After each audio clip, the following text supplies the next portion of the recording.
Assalamualaikum warahmatullahi wabarakatuh. Halo pemirsa TV Peduli dimanapun Anda berada. Senang sekali kami berdua hadir kembali menjumpai Anda dalam program Apa Kabar Pare-Pare. Tentunya bersama saya Jauhar Manikam. Dan saya Usutuna Sana, berikut Apa Kabar Pare-Pare selengkapnya.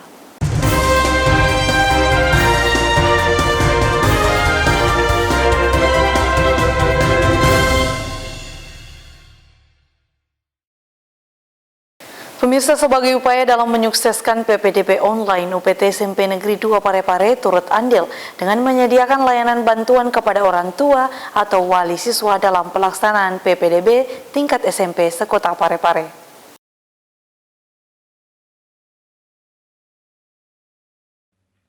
Pelaksanaan penerimaan peserta didik baru atau PPDB di tingkat SMP sekota Pare-Pare resmi dibuka pada hari ini, Selasa 22 Juni 2021. Pendaftaran berbasis online satu pintu tersebut diakses melalui link ppdb.pareparekota.go.id.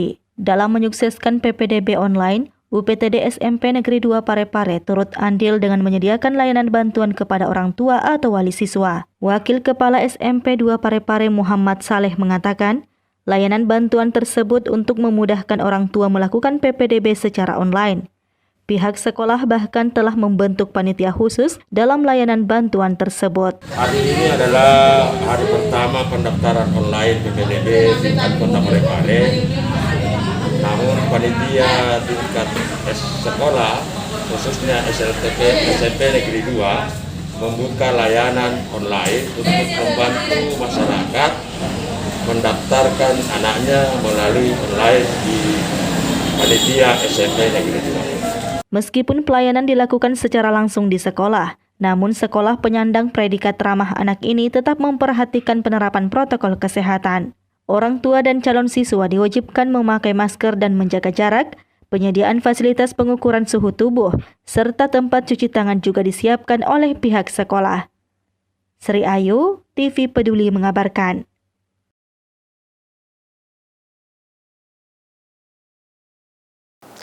Pemirsa, meski hingga saat ini belum ada korban jiwa, namun masyarakat perlu waspada dan tetap menerapkan pola hidup sehat dan menjaga kebersihan lingkungan.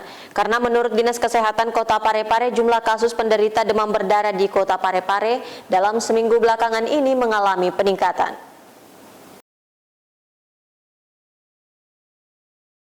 Dinas Kesehatan Kota Pare-Pare menghimbau masyarakat agar waspada terhadap potensi merebaknya kasus demam berdarah di tengah wabah COVID-19. Hal tersebut diungkapkan pengelola program DBD Dinas Kesehatan Kota Pare-Pare yang ditemui di ruangannya pada Selasa 22 Juni 2021. Edi Kusuma mengungkapkan, hingga saat ini dari kasus yang diakibatkan gigitan nyamuk Aedes aegypti di Kota Pare-Pare memang belum ada korban jiwa. Namun jumlah kasus yang terjadi seminggu belakangan ini perlu diwaspadai meski kasus demam berdarah di Kota Pare-Pare untuk tahun ini terkendali dibandingkan dengan tahun-tahun sebelumnya. Ritme peningkatan kasus, maka pada dasarnya untuk kasus DBD di Kota Pare-Pare untuk tahun ini terkendali ketimbang kalau kita melihat dari tahun-tahun sebelumnya. Namun untuk saat ini perlu diwaspadai dengan peningkatan kasus DBD diakibatkan karena musim pancaroba. Terkadang datang penghujan, kemudian kering lagi, kemudian datang hujan lagi. Artinya apa? Suasana atau kondisi seperti ini memicu terjadinya peningkatan populasi nyamuk. Makanya kami dari Dinas Kesehatan menghimbau ke segenap masyarakat Kota Pare-Pare jangan sampai teledor dengan kasus DBD, karena kalau melihat dari minggu terakhir ini dari data yang kami kumpulkan, maka ada sekitar 11 kasus untuk penyakit DBD.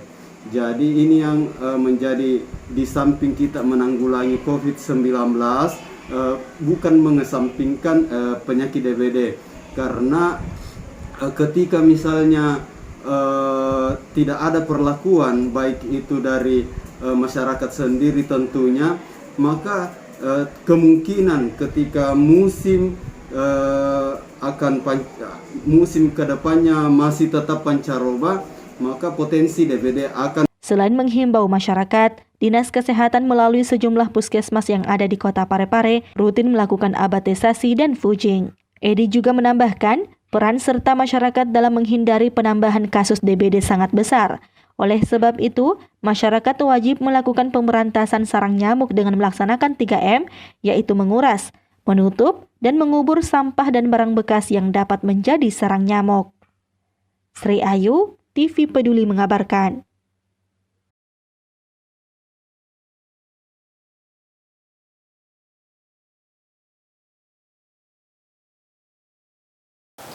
Pemirsa, pengurusan KTP elektronik kini masyarakat diwajibkan tes golongan darah yang nantinya akan dicantumkan di KTP. Ini dilakukan sebagai upaya update data secara nasional yang berkoordinasi dengan Palang Merah Indonesia untuk mengetahui setiap warga yang bergolongan darah tertentu. Dinas Kependudukan dan Pencatatan Sipil Kota Parepare kini mempersyaratkan masyarakat yang ingin melakukan permohonan percetakan KTP elektronik, baik yang baru melakukan perekaman, pergantian dengan berbagai alasan maupun yang rusak, diwajibkan melakukan tes golongan darah terlebih dahulu.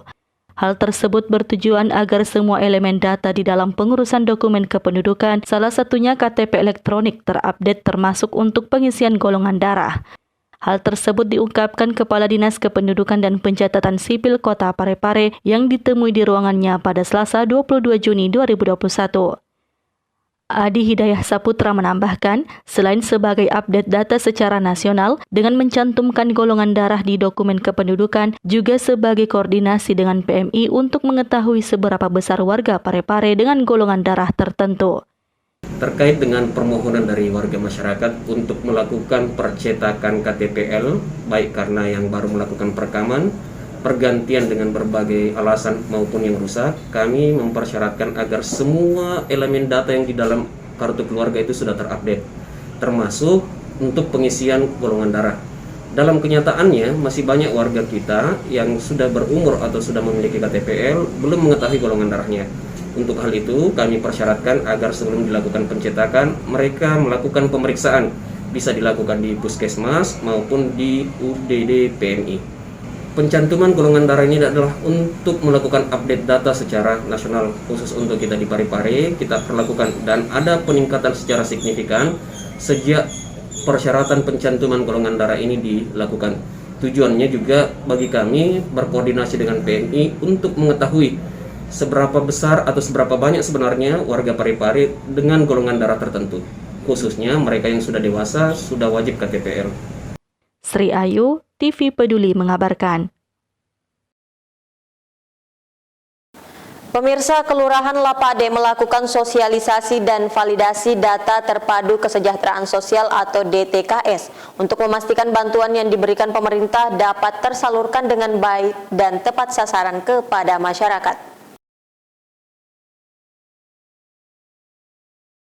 Untuk menghilangkan paradigma masyarakat tentang bantuan-bantuan pemerintah yang tidak tepat sasaran, pihak Kelurahan Lapade bekerja sama dengan Dinas Perdagangan Kota Parepare mengundang beberapa calon keluarga penerima manfaat atau KPM untuk hadir dalam sosialisasi verifikasi dan validasi data.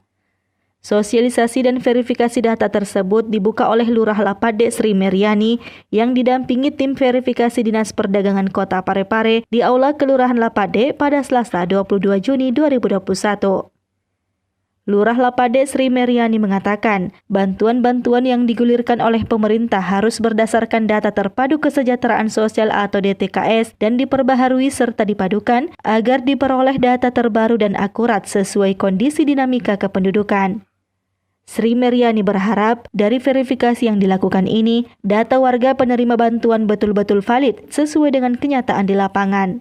Yang mana kami mau menepis dan menghilangkan paradigma masyarakat bahwa bantuan itu harus selalu ada ber-DTKS atau ber-BDT. Di mana dinas ini khusus untuk memberikan bantuan kepada masyarakat yang betul-betul memiliki atau telah berjalan usahanya dan diverifikasi, karena kita mau tepat sasaran, bukan saja bahwa masyarakat ini begitu ada bantuan begitu baru terbentuk kelompok. Nah ini kami melakukan komunikasi secara internal ke Dinas Perindustrian dan alhamdulillah Dinas Perindustrian Perdagangan merespon dan pada saat ini melakukan identifikasi dan verifikasi calon penerima manfaat. Untuk jumlahnya sendiri yang menerima ini, Bu? Iya, kalau jumlah kelompok yang ada di wilayah Lapan itu ada 25 kelompok dan 99 kakak ya. Iya.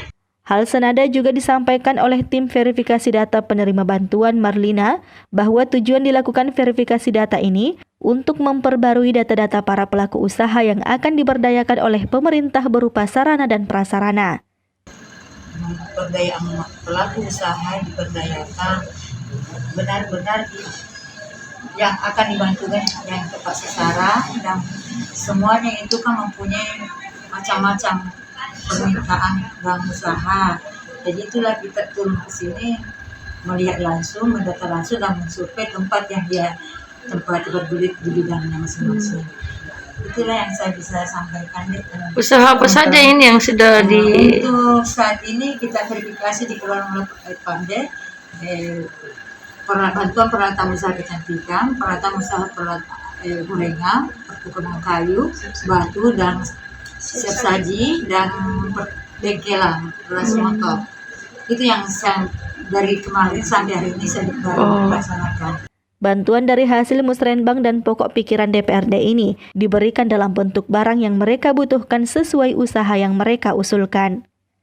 Sri Ayu, TV Peduli mengabarkan. Pemirsa, DPRD Kota Parepare kembali menggelar sidang paripurna dengan agenda penyampaian tentang pandangan umum fraksi-fraksi terkait 3 ranperda tentang pertanggungjawaban pelaksanaan APBD Kota Parepare tahun anggaran 2020. Dewan Perwakilan Rakyat Daerah atau DPRD Kota Parepare menggelar sidang paripurna dengan agenda penyampaian pandangan umum fraksi-fraksi DPRD Kota Parepare terhadap 3 rancangan peraturan daerah, masing-masing ranperda tentang pertanggungjawaban pelaksanaan APBD Kota Parepare tahun anggaran 2020, ranperda tentang perubahan atas Perda nomor 11 tahun 2018 tentang retribusi jasa usaha, dan ranperda tentang perubahan kedua atas Perda nomor 4 tahun 2013 tentang pajak bumi dan bangunan perkotaan yang digelar di ruang rapat paripurna lantai 3 gedung DPRD Kota Parepare yang dihadiri Wakil Wali Kota Parepare Haji Pangerang Rahim pada Selasa 22 Juni 2021. Tentang tata tertib DPRD Kota Parepare, pasal 120 ayat 1 huruf C, jumlah anggota DPRD Kota Parepare yang hadir dan telah menandatangani daftar hadir sudah quorum sebanyak 20 orang. Maka rapat paripurna dapat dibuka. Dengan mengucapkan Bismillahirrahmanirrahim, rapat paripurna DPRD Kota Parepare, rapat ke-40 masa persidangan ketiga tahun sidang kedua tahun 2021, saya buka secara resmi dan terbuka untuk umum. Pada rapat paripurna tersebut, fraksi-fraksi DPRD Kota Parepare menyetujui ranperda itu untuk dibahas lebih lanjut sesuai dengan hasil pandangan umum fraksi-fraksi DPRD yang dibacakan oleh juru bicara fraksi masing-masing. Sahril Sandi, TV Peduli mengabarkan.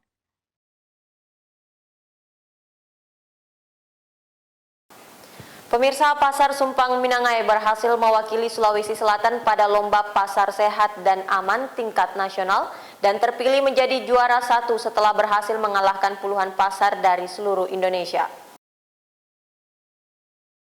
Satu lagi prestasi diraih Kota Parepare di kancah nasional dengan terpilihnya Pasar Rakyat Sumpang Minangai Kota Parepare sebagai juara 1 tingkat nasional pada Lomba Pasar Sehat dan Aman tahun 2021. Penghargaan juara pasar aman diberikan langsung oleh Menteri Koperasi dan UKM Teten Mas Duki kepada Wali Kota Parepare, Dr. HM Taufan Pawe SHMH di Hotel Sangrila Jakarta pada Selasa 22 Juni 2021.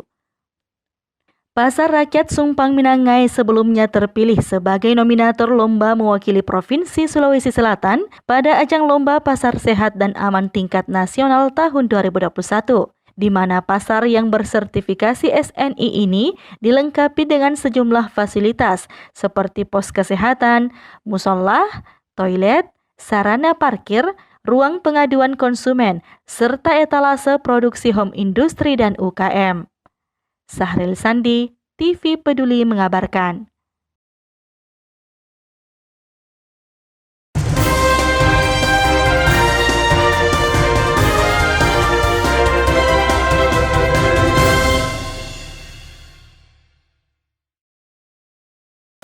Pemirsa, informasi tadi sekaligus mengakhiri perjumpaan kita kali ini. Terus perbarui informasi Anda seputar Kota Parepare dengan menyaksikan persembahan dari TV Peduli. Dan ingat, tetap patuhi protokol kesehatan dengan rajin mencuci tangan, menjaga jarak, dan memakai masker saat beraktivitas. Saya Uswatun Hasanah. Saya Jauhar Manika mewakili seluruh kerabat kerja yang bertugas mengucapkan terima kasih atas kebersamaan Anda dan sampai jumpa.